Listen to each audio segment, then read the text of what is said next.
I could not be more in love with this entire project, which you'll hear more about shortly, I believe. But first, I just want to introduce our three speakers who will be up here tonight. The first is Dr. Nadia Diamond-Smith. She's an assistant professor in epidemiology and biostatistics and the Institute for Global Health Sciences at UC San Francisco. Her expertise is in maternal and child health in the developing world with a focus on gender inequality and women's empowerment. She does research on the quality of family planning and abortion care and nutrition in the preconception and pregnancy period in South Asia. And then we, of course, have the director of this incredible film, Rayka Zehtabchi. She's an Iranian-American film director based in Los Angeles. Her directorial debut, Mandaran, is an Iranian-language short film that screened worldwide at established film festivals, winning jury awards at Holly Shorts, Urban World, and Cleveland International, and qualified for the 89th Academy Awards in 2016. And this film has been shortlisted for the 2019 Academy Awards. So.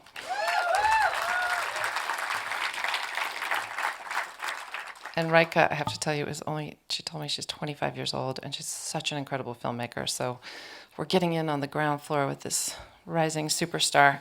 Our moderator tonight is Dr. Janani Subramanian. She works with me here at the Hammer in the Public Programs Department and has a PhD in film studies and was formerly a film professor before coming to the Hammer. So please join me in welcoming Nadia Diamond-Smith, Rayka Zehtabchi, and Dr. Janani Subramanian.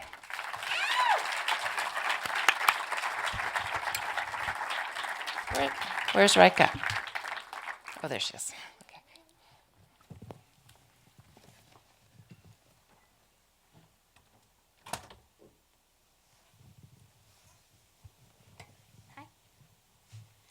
Hi, everyone.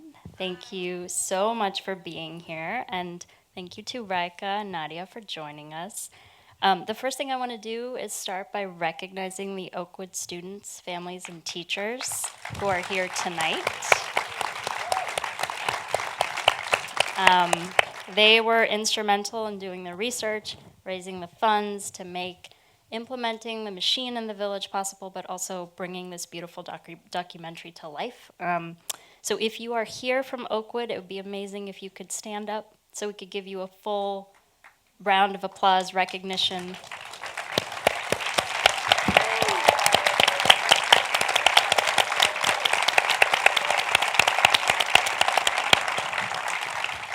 And we would absolutely love to hear from you guys during the Q&A, so please don't be afraid to jump in sort of when we open the audience up for questions.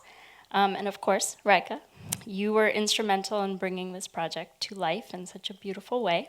Could you tell us more about how you became involved with the film and the PAD project in general? Yeah, so it was a great honor. I had just graduated from USC Film School, and I knew Garrett Schiff, who's one of the, Garrett's here. Can you please stand for everybody to see you? Hi, Garrett. Garrett is the parent dad of Ruby Schiff, who is one of the original Oakwood GLI girls. And Garrett was producing the film, and he knew me through Sam Davis, my boyfriend, who's also the DP, editor, co-producer, sound designer, colorist of this film. I'm still trying to figure out what this guy can't do well. So Garrett knew Sam, and I'd met Garrett through another USC project that we had been working on, and Garrett had seen my other short film, and he called me and he said, hey, we want to make this documentary. There's this huge issue worldwide of women and girls who are dropping out of school because of menstruation and because of lack of access to sanitary pads. And I was just completely blown away because I'd never even heard of this issue. I didn't know it was a problem. And I think that was the thing that struck me the most, is that there is this issue happening worldwide and also happening in our own country as well, amongst homeless women and schoolgirls as well, who just can't afford sanitary pads. And how do I not know about it? And I didn't know about it because I never had that issue myself. It was, pads and tampons were as plentiful as toilet paper, and I had a family who's very Iranian and loud and kind of shameless, and so I never felt shamed for having my period. So that in and of itself was really profound to me, and was really part of the reason why I wanted to come on board so quickly.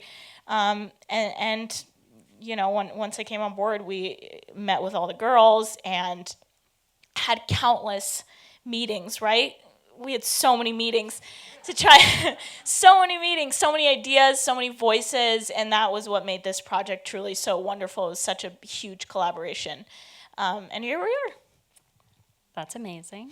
I have to admit, I cheated a little bit, and I read some interviews with you, and you described getting the phone call, but you also described getting super, super emotional. And I'm wondering what happened to the emotions when you actually, were having the meetings with the students, when you went to India for the first time.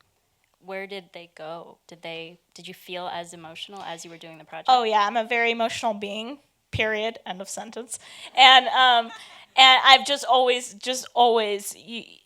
I always say, like, I'm young, but when you decide you want to be a filmmaker, it's like you spend so many hours and so much of your life over one project, right? This is a short documentary that's 26 minutes long, and how many years we spent? 2 years just making the film and taking it around. So you have to feel it in your gut that this is something that really does move you, and something that emotion will sustain for the next however many years. And so when Garrett called me, I was getting on a plane to go to Scotland, and I was sitting on the plane after the phone call, and I just started crying, listening to Michael Jackson, doing my thing, and I just felt so incredibly emotional, and I kind of hated myself. Why was I so ignorant, and why did I not know about this? And that emotion and feeling sort of amplified as we were making the film, as we went to India, met the women who, every single day are dealing with this terrible force, that they, this shame and feeling sequestered, and that emotion just amplified, and I think you really see it in the film. You feel it, and that was kind of the whole thing that we wanted to do, is definitely convey that feeling. Yeah, you absolutely feel it in every frame of the film, which I think is beautiful. Thank you. Who, as a first time documentarian, and also B, going to India, who was on your team? Who helped you sort of transition to understanding what was going on? You mean in India in particular? So Sam Davis and I went to India. We went the first time. This was about a year and a half ago that we went. And the first time that we went, we had this wonderful line producer, Mandakini Kakkar, who's just this incredible Indian woman, and she's based in Delhi. We met her through Guneet Monga, who's this other crazy force, this Indian producer. And Mandakini really just took us under her wing, and she was incredibly nurturing and protective, and she sort of spoke English fluently, and she also spoke Hindi fluently. And so she was our translator. She also, helped hire local crew. So it was really just me and Sam that went from the States, and then the rest of our crew was local. But I think that really helped, just because our subjects, I think it helped that they saw people that were more familiar. Yeah, absolutely. And related to the subjects, we hear from a variety of women in the film, and I'm super curious about what we are not seeing. I'm sure you have hours of footage that you had to cut. 40 hours or something. And I want to know more about what was on the cutting floor. What were the other reactions from the men and the women in the village? What were the reactions when the ladies were out trying to sell? Because I imagine that, as we saw with the one woman who's up in the balcony, you got a lot of I'm not coming closer. Right, but I'll take one packet. I'll take one. I love that woman. Crazy. 40 hours of footage, and first time making a documentary. And me and Sam actually because we don't speak Hindi, Mandy was sort of translating for us every time she would interview a subject. Every 10 minutes or so, I would sit next to her, and she would give me like a really quick one-sentence translation of what was just said. And so when we came back to the States, I really had very little understanding of what we actually had. So it wasn't until we actually got all of the 40 hours or so footage translated and transcribed that Sam and I really understood, wow, this is what we have. You know, this is what we'll need on when we go back to India. And then it was just a matter of figuring out how do we distill this down into a 26-minute film. And, first cut might have been like an hour long, but you just have advisors and people around you that help, cut and cut and cut until you get to sort of the heart of the film. And there's so many incredible moments, obviously, that we'd have to lose. I've forgotten a lot of them because once you cut the film, it's like that's what lives on, right? But a lot of the incredible moments were moments in like the, I call it like the taboo section of the film, sort of our like the beginning of the film, the first few minutes. And the reason why a lot of really incredible moments didn't make it into the film is because obviously it's a short film and it becomes a repeat beat. So once you sort of you get the beat and you get the message across there, you have to just move on. And that means just killing your darlings. And one of my favorite moments in the film is when the young woman in the classroom literally cannot speak. And you hold the camera on her face, and it's so powerful because everything that she's thinking is in her face. She just cannot say it. Can I say something Yeah. about that? Because she's not saying anything. So that was actually about 3 minutes long. And obviously you can't have that go on for 3 minutes in the film because people will get bored. But she was petrified. I mean, she literally did not end up speaking a single word. And we were heartbroken. We had just walked into a classroom, just unannounced, and, had the teacher ask her students what menstruation was. And it was so interesting, the sort of like this silence that we were witnessing in the room, because a lot of people may have had an idea or inkling, and a lot of women certainly in the room at the time had already gotten their periods. But it was just the absolute shame of girls being in the same classroom with boys, and also talking about periods to an elder. I don't even think the camera was the issue. I think it was solely just the fact that we were talking about periods. Yeah, and you can see it written all over her face. The reason I think this documentary feels very impactful at this particular moment is that it feels very timely. And the stigma of menstruation in the last 2 weeks, with the ongoing conflict in Kerala about the temple, and seeing the 5 million women just forming a wall. It's so fantastic. I mean, it's pretty amazing.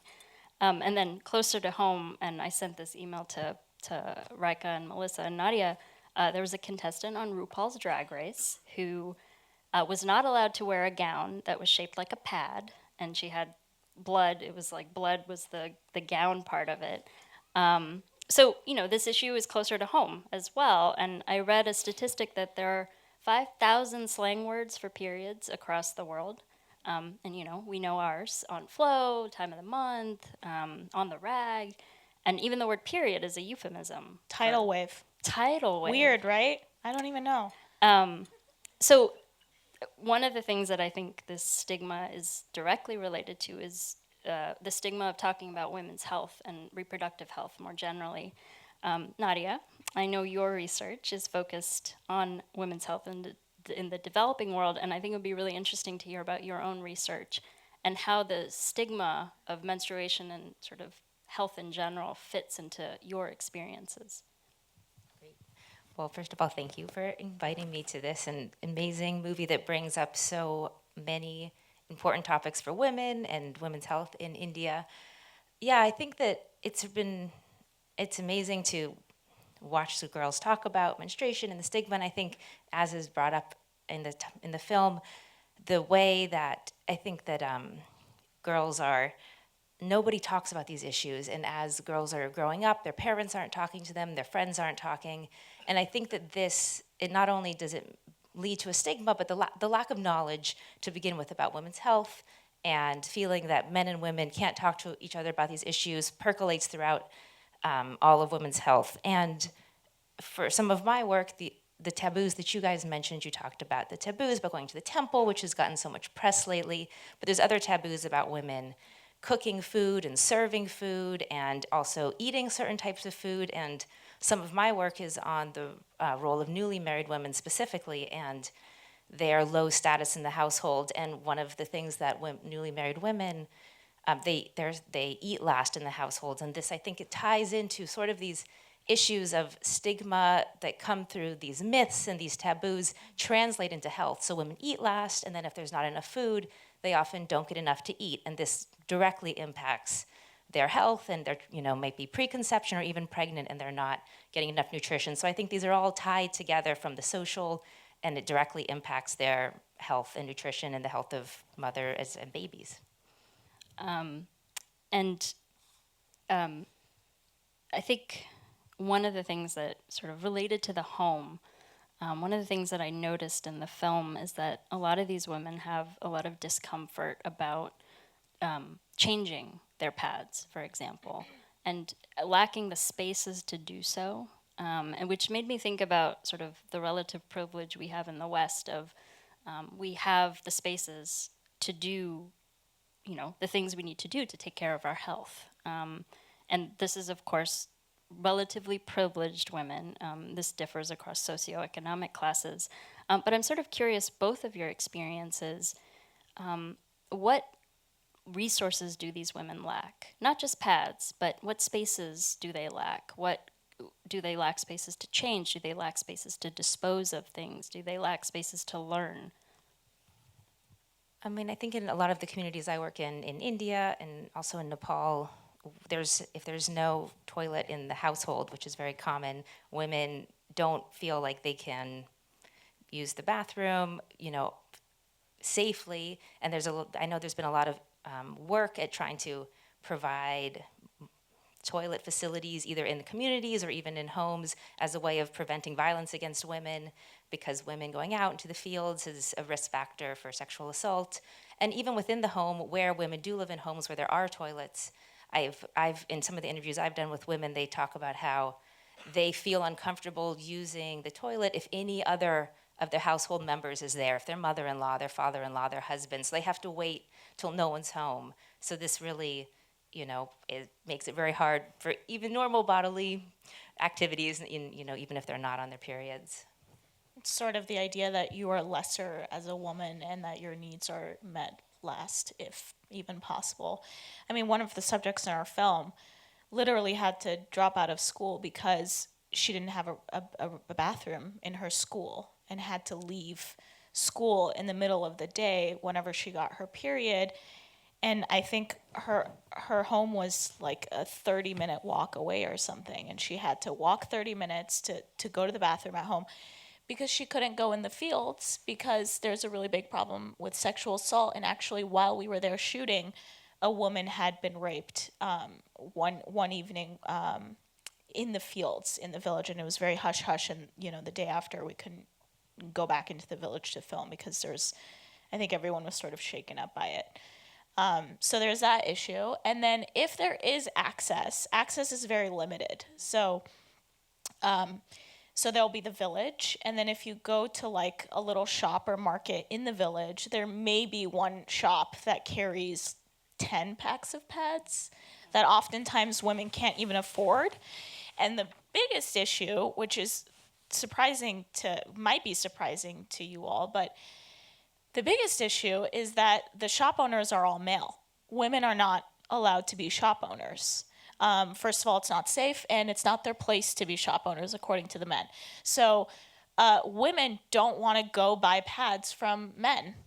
And if they do, and this is one thing that was cut out of the film that now you've reminded me and I'm bummed about, but if they do buy a pack of pads from a village store, the shopkeeper for us wrapped it in an incense box.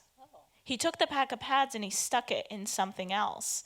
It's like contraband. Like, you can't walk around with a pack of pads.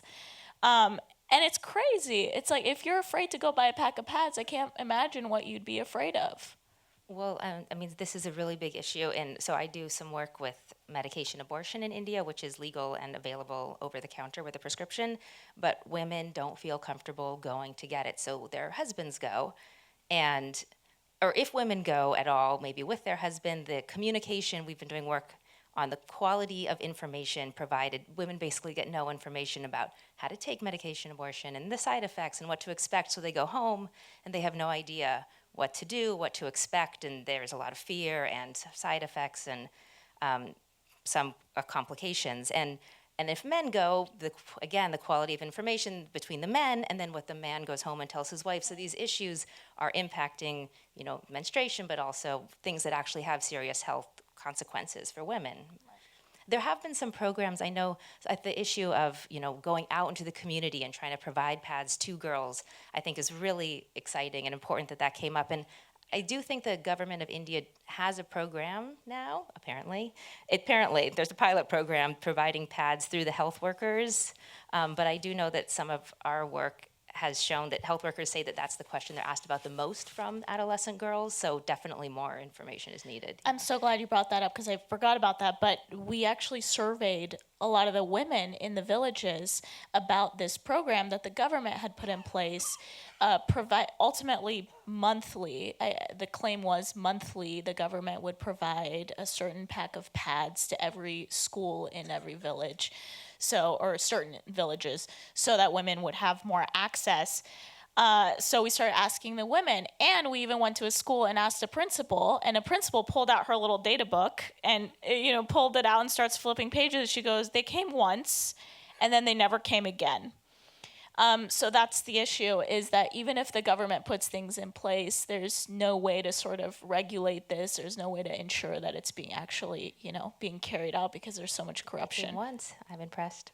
They came once, but unfortunately, they came once, but there was no education component, which is so incredible about this movement and this project, is that there's an education component.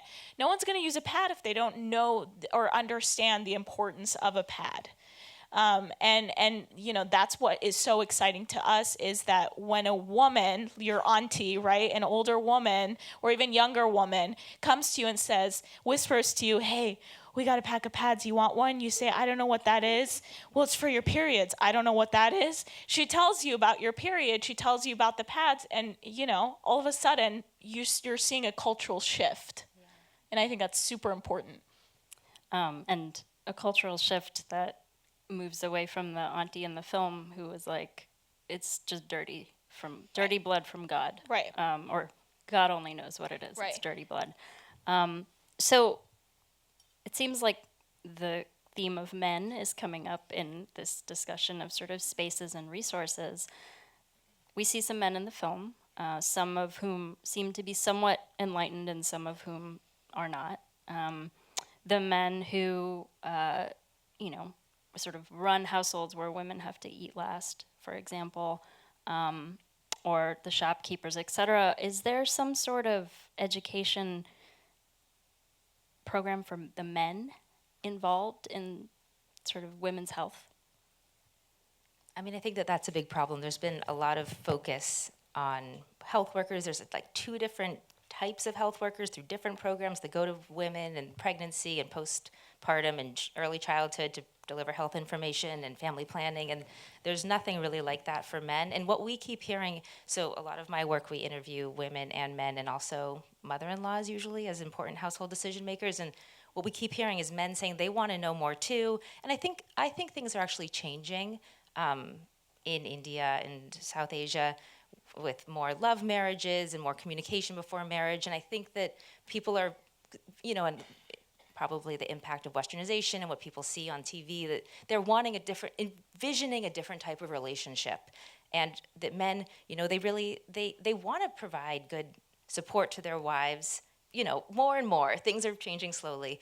And I think that there's a space to involve family members. And I also think that, in our efforts through a lot of the public health work that I do, we want to empower women with knowledge. We want to give them information. And that's so important. But what I hear a lot of women saying is like, yeah, I know what I'm supposed to be doing. I know I'm supposed to eat green leafy vegetables, take iron, folic acid, but like I'm not the ones making those decisions. And so it feels very frustrating. And I think that in the context of a place where decision making is at the household level, we need to be involving everybody and working with partners and whole households to increase knowledge and information and, get the whole family to see the value of feeding their pregnant wife or allowing her to take family planning or giving her pads, whatever it may be.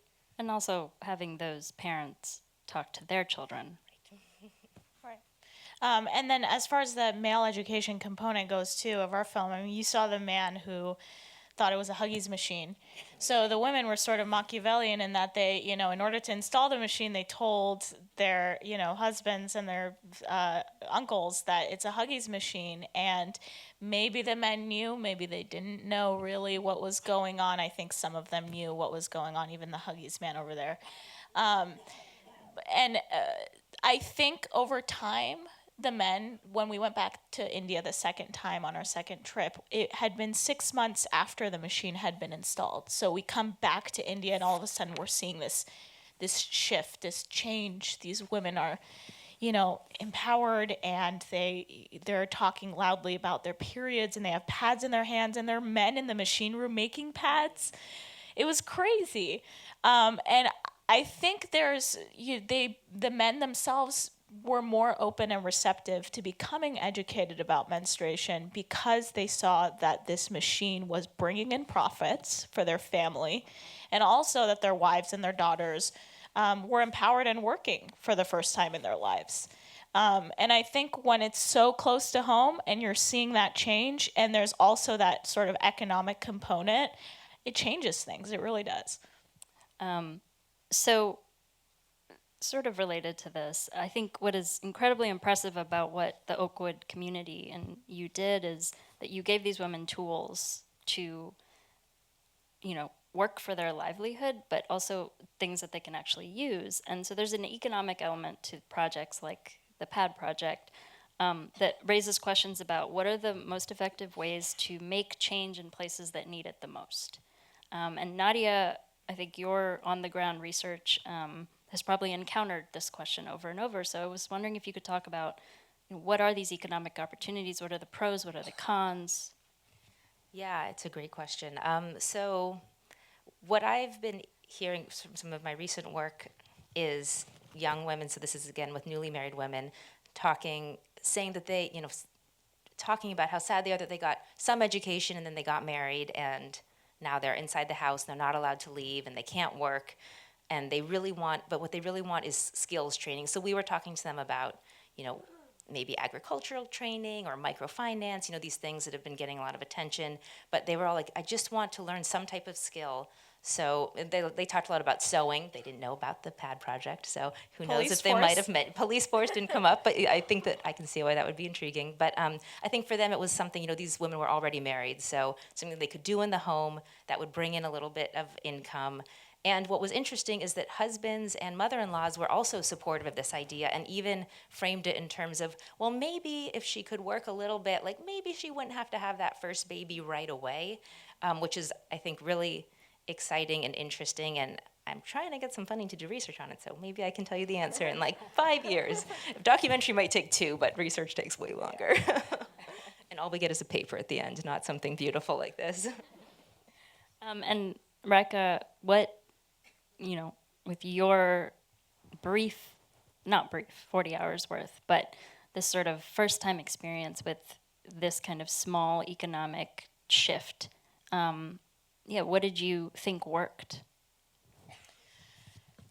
Well, a lot didn't work at first. And that was really interesting to see because, the story sort of wrapped up in a bow is really wonderful, and then there's all these other factors and components and things that can go wrong with a first time initiative. A lot of us Oakwood girls, Melissa, Garrett, I mean, we had no idea some of the challenges that we would be faced with just logistically with the machine. When you're installing a machine, where are we going to install it? We have to pay rent for a room to install it. Someone's not just going to put it somewhere. There's no electricity, right? So there's all these issues that you just don't expect to pop up that popped up for us. And over time, I mean, there's a group of people that are actively, working on this project. So over time, you start to learn, how to deal with these things. I think one of the solutions that the Action India women Action India, we haven't discussed them enough, honestly. Action India is the organization in India that we worked with to get the machine there. And also, they helped us a lot with making the film. They're not producers on the film, but a lot of the women who work with Action India are actually village women themselves. And so a lot of the access that we were able to get to go into people's homes to talk about this, the protection that we were able to get were from these Action India women. So the Action India women were trying to find all sorts of solutions. So someone offered up their room. So, we got a room. Let's look into solar panels for electricity because we can't keep going on like this. The machine would just not function for 3 days at a time because there wouldn't be enough electricity to get the machine going. And so the women would just create, they would take the raw materials and prepare them literally to make the pad. And so they had like a mound of raw materials and they had wrapped all of the pads up, but they couldn't seal them and they couldn't cut them and they couldn't package them until the electricity came back on. And so, once they started realizing what the challenges were, realizing, this is, around how much we can price the pads, this is who will create the packaging and the marketing, because that's another part of this project is the women who are working on the machine they're full-blown businesswomen now. They're also marketing the product. They named it Fly themselves. They had to figure out where in Hapur, because that's like the bigger district, where in Hapur they could find a supplier that would create the boxes for the pads and the packaging for the pad. It's a lot of stuff. Sneha's obvious discomfort throughout is probably the audience's discomfort. I don't know how to sell stuff. And so she really is sort of like a foil for the audience who's like, how are these women going to sell these pads to people who don't even think they need them? Right. I think they've gotten better at it now. This is my last question, and I wanted to end on a somewhat positive note. There's been such a great focus in this film and sort of in general on girls as this site of empowerment and hope.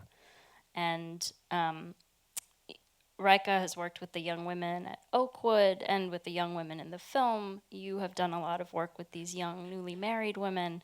What do you find hopeful in what you've encountered? And how can we listen to girls more? That's my second question. Well, what I find hopeful is that we just installed another pad machine in a neighboring village. So it's working. It's working. It is. We started a nonprofit organization, the PAD Project. It's official. We're a nonprofit. So it's great. And, I'm sure a lot of you know, because a lot of you have somehow taken part in the project. The news is spreading like wildfire. It's wonderful. And that's ultimately why we all set out to do this. This was the best way for us to spread awareness, and it's pretty amazing that it's working.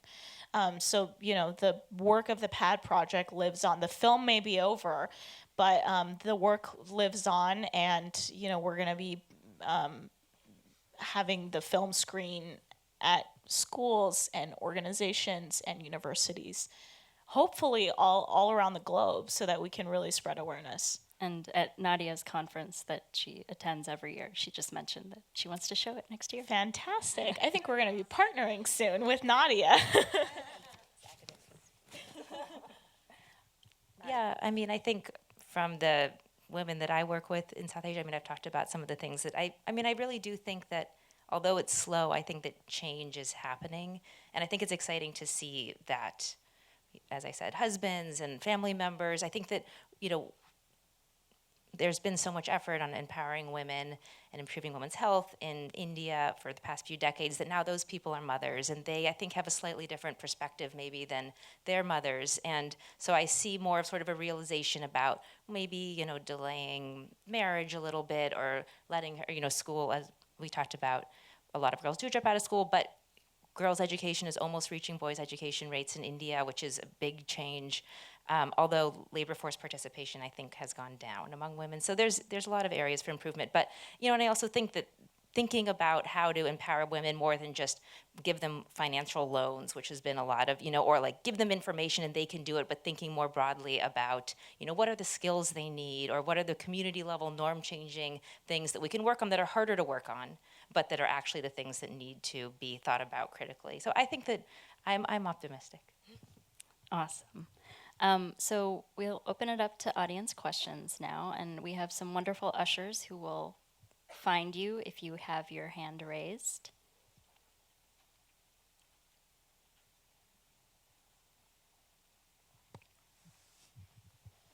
Thank you so much. Is this on? This is on. Okay.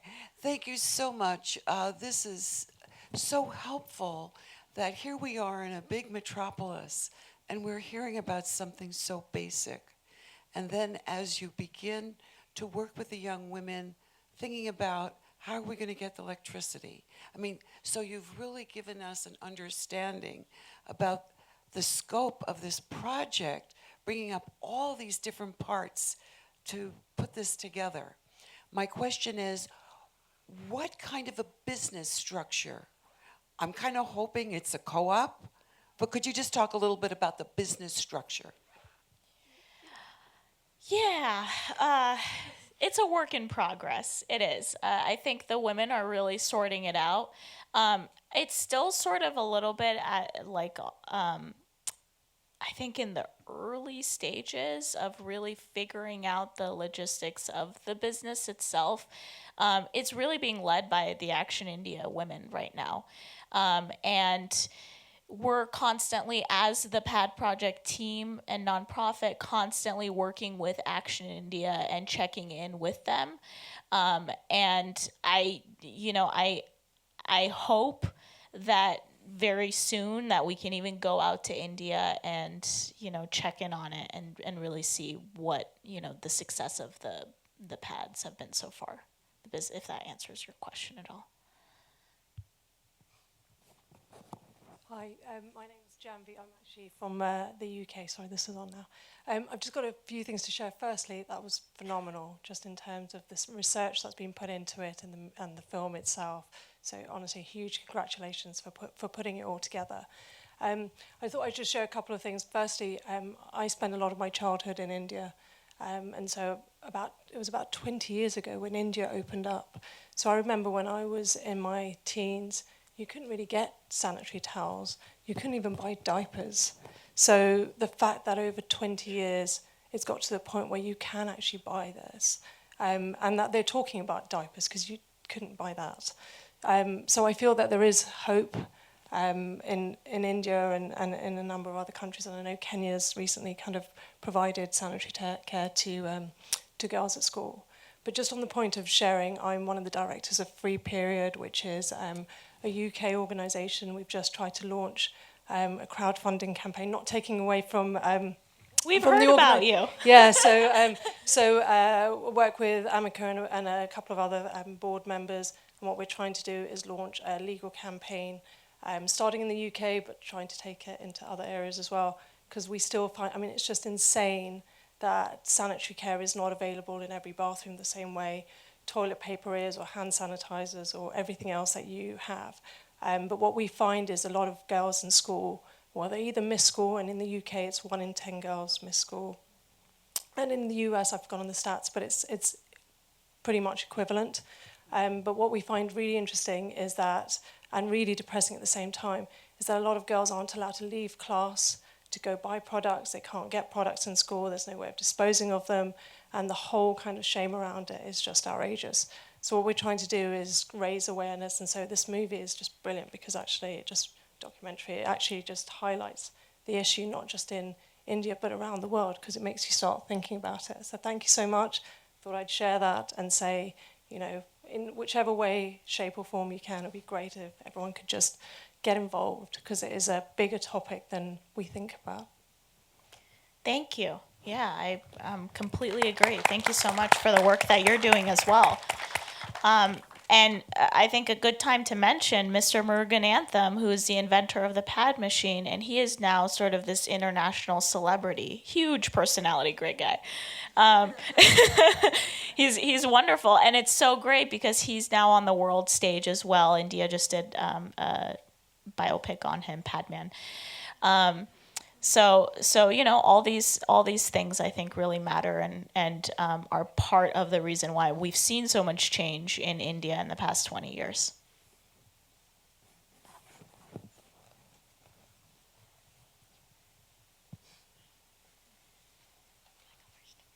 Hi. I have two questions that are related. How did you pick this specific community to start your project in? And did the girls and their families have a chance to experience the movie that you made? That's a really great question. Thank you. Two great questions. So, yes, the girls did experience it in a very cinematic way. I'm so bummed Sam and I were not there to capture it, but Melissa and a couple of the girls had actually... Oh, do you want to tell the story? I just want to say when the girls watched the film. Yeah. Come. Since you asked.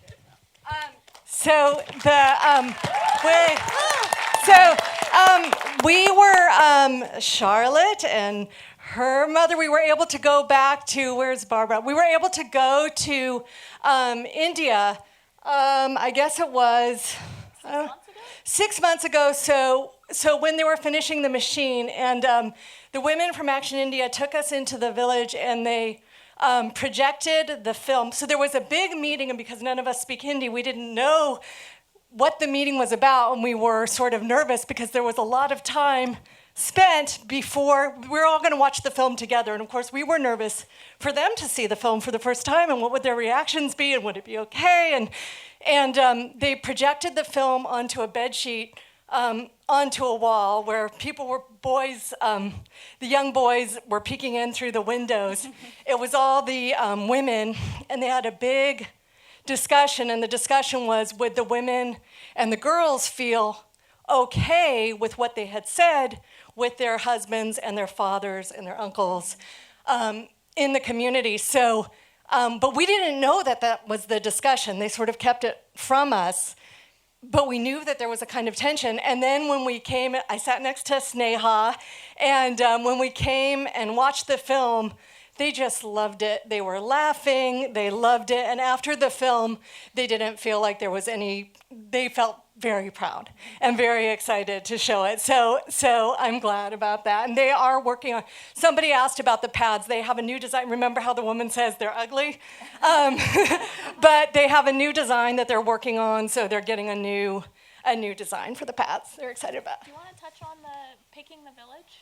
Oh, so picking the village, so the Oakwood students know, so there are many generations of Oakwood students here, and so this project got started because Girls Learn International sends young women to the United Nations so that young girls and women can have a voice at the annual Commission on the Status of Women.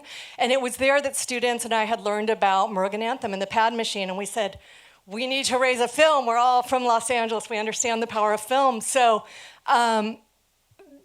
this was an issue none of us had heard about. This was 6 years ago now. And so we started to get together and put things in place to make this film, and Action India is Girls Learn International's first partner. So we partnered with them. Gauri Chowdhury is an amazing feminist activist. She's 80 years old, and she goes village to village on foot, in person. She knows the story of every woman in the village. Shabana, the wise woman in the film with the bun, she's the one who says they're not very pretty, but they're capable. she actually was a victim of domestic abuse, and that's how Action India got started, because domestic abuse is a big problem. And Action India took her under their wing, and then she became the leader of that community. So it's a really great story. She was able to get out of the marriage. And the one whose first job it is actually Sneha's mother, which is really nice too. Thank you, Melissa. And the village, picking the village, it was really the village that was one of the villages that Action India was working with, so that was important.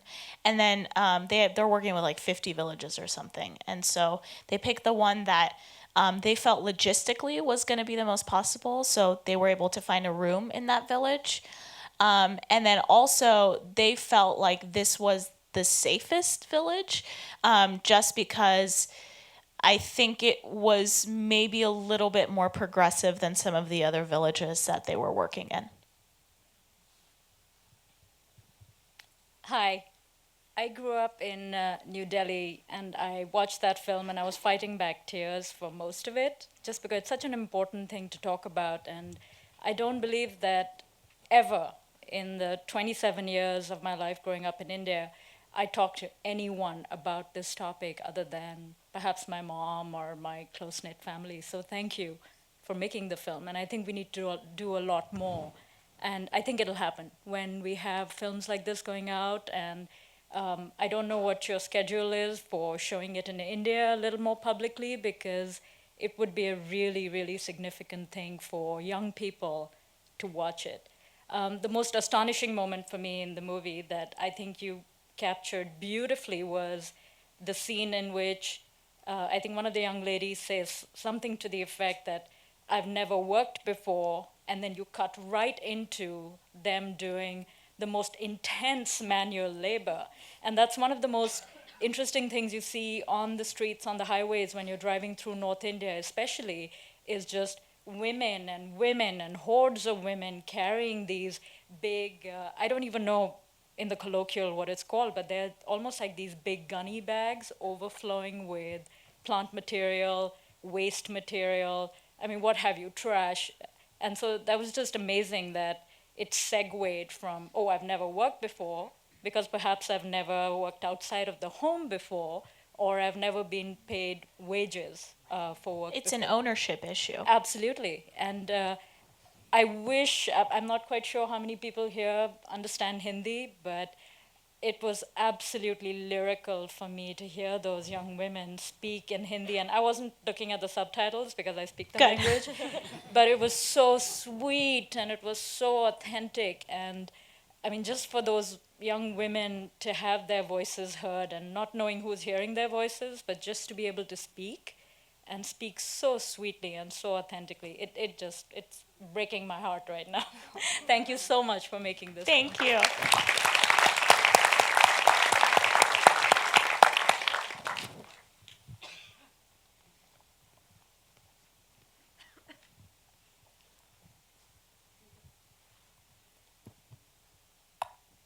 Hi.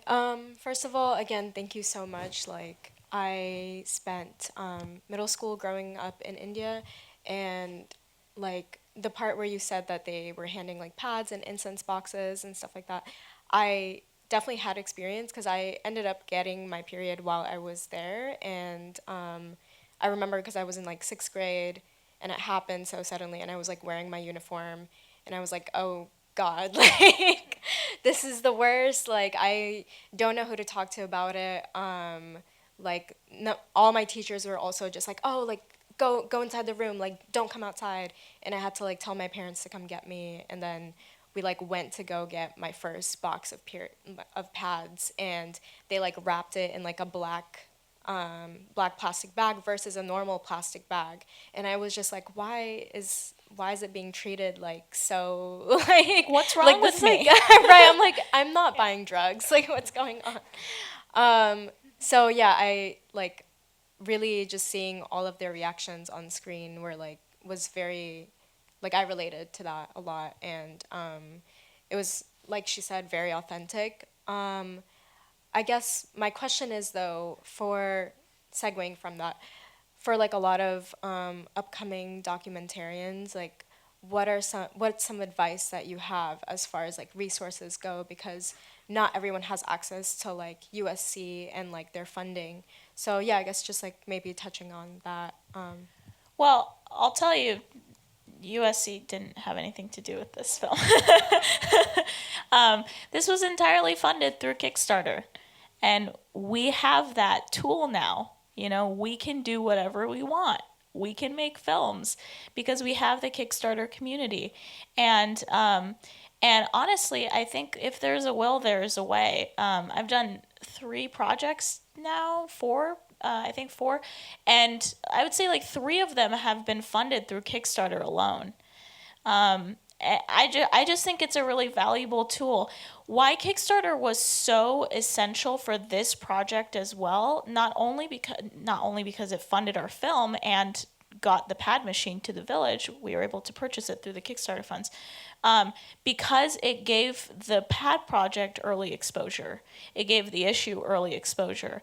The Kickstarter community is larger than just our friends and family members. It's the whole community on the web.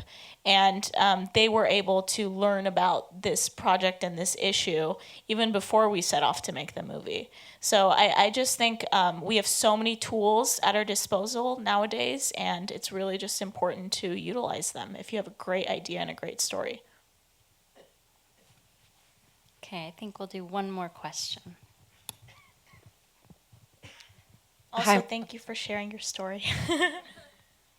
Hi, my name is Chandra. Thank you so much. I thought it was provoking, and what I love is having men as well included within this story. If we're truly going to remove the stigma surrounding periods, then I think it's important to have the men walk alongside with us. I have been working since 2015. And so one of my questions that I wanted to ask you, because I am a founder of an organization called The Model Behavior. We're based in Los Angeles. We provide menstrual hygiene products to people that live on the streets, people that are incarcerated, and also in refugee camps. And so I wanted to also inquire and see how we could also lend a hand in your efforts, but also inquire if you have any notions or ideas of also wanting to build these projects within the United States. For an example, so many people that I talk to have had their period for their first time while living in a refugee camp, and that experience. And people that are, young students getting their period while sitting in a classroom, and a teacher will refuse and not let them go to the bathroom. So there's so much education, and there's so much opportunity for us to truly empower women. And I don't want to say just women, because we also have to think of transgender individuals as well that are still menstruating. So I just wanted to ask and pose that question and maybe plant that seed that there are projects that are also within the United States, because we have so much growth needed here too. Yes. We are totally aware. Thank you. And it's really this incredible group of young women right here in the first 2 rows. And the work that they're doing, they're also going to the UN. I mean, our 15, 16, 17-year-old executive producers of our movie were going to the UN when they were in high school, because they wanted to spread awareness about the issue also in the United States. They've had pad drives where they've, raised money and given out pads to homeless women in Los Angeles, and that's it's just another component of the pad project is the work that we're doing in the United States. We're totally aware, and totally would love to collaborate somehow. And I think that, my last question was about hope, and it's so great to hear about all these organizations that just in this audience that are coming up around periods. On that note, I want to thank our wonderful filmmaker and our wonderful health researcher for being here with us, and thank everyone else for coming. Thank you. Thank you so much. Thank you.